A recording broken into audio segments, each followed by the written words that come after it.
Have you ever wondered what really happens in your mind in those first few hours after a life-shattering betrayal? We're about to walk through a raw, first-person story that pretty much skips the drama and takes us right inside the psychological mechanics of survival. So, our source material kicks off with this incredibly simple but powerful line. Another day of my life, and I am living. Think about that. It's not a scream of agony. It's this quiet, stubborn statement of fact. It just perfectly sets the stage for a story about resilience, about a mind that's grappling with the huge yet simple task of just continuing. We're going to trace this journey through four main phases. First, we'll see how she comes to terms with her new reality. Then, we'll get into this really unique observer strategy she uses to cope. After that, we'll unpack the fascinating way her mind starts putting together a puzzle to protect itself. And finally, we'll look at how she starts to search for what's next. Okay, so let's put ourselves in this moment. It's the day after, your entire world has been turned upside down, but, the sun still came up. So the question is, how on earth do you even start to process something so huge, so unchangeable? What's just amazing is the very first thing she does. Before she spirals into rage or grief, her first instinct is pure self-preservation. She makes a conscious choice. It's like she's building a fortress around herself, choosing kindness, choosing joy, choosing herself in the face of all this negativity. Now this part is key. She says there's nothing to figure out, nothing to investigate.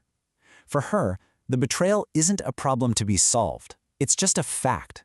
Like the sky is blue. It just is. And by seeing it that way, she sidesteps all the drama of confrontation. And accepting that leads her to one simple question. And that is the pivot point, right there.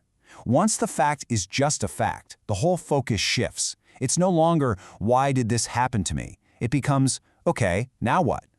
This is the moment she moves from being a victim of the past to the architect of her future. So her answer to that question, now what, is, well, it's fascinating.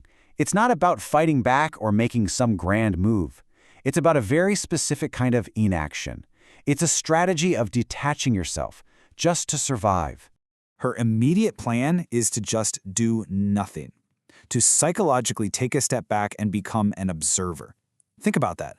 She basically demotes herself from being the main character in this drama to just being someone in the audience watching it.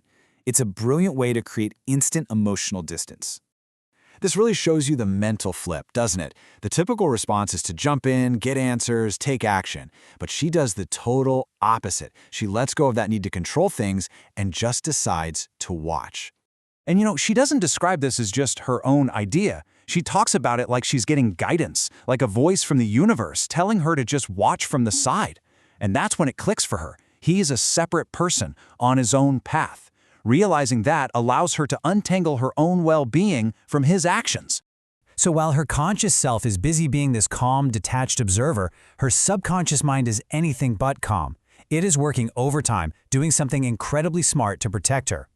She even wonders if her strange calmness is some kind of protective reaction. And you know what? She's spot on. Psychologically, this is a real thing. When a trauma is just too much, the brain can kind of flip a circuit breaker to create emotional numbness, just to keep you going. Her mind isn't ignoring the pain, it's intelligently managing it. So, she says her day isn't an emotional roller coaster. It's a series of mental jumps. Her brain is constantly connecting dots in the background, reevaluating memories, putting pieces together. It's more of an intellectual workout than an emotional one, all happening while she's maintaining that observer role. So what does one of these mental jumps feel like? She describes it like pieces of a puzzle just snapping into place. A random memory will pop into her head, then she'll recall some little fact from the past, and suddenly, click! The two connect, explaining something that never made sense before. With every little click, the picture of her new reality gets clearer. And she's not just a passenger on this ride, she's actively managing it. When a thought or a new puzzle piece feels like it's too much, she describes her essence, her inner voice telling her, okay, let that one go, switch gears, think about something else.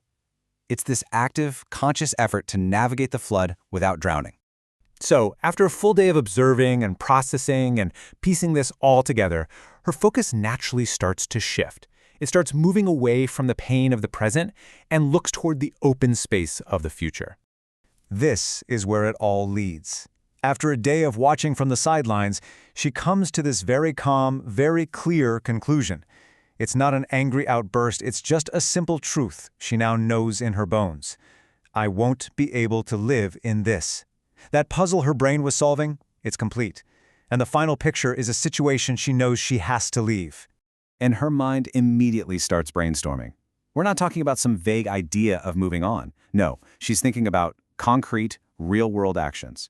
Starting a side business, jumping into a new project, maybe even getting a psychology diploma, which, makes total sense after this intense bout of self-analysis, right? She's actively looking for a new purpose. And this is where her 24-hour journey ends, for now.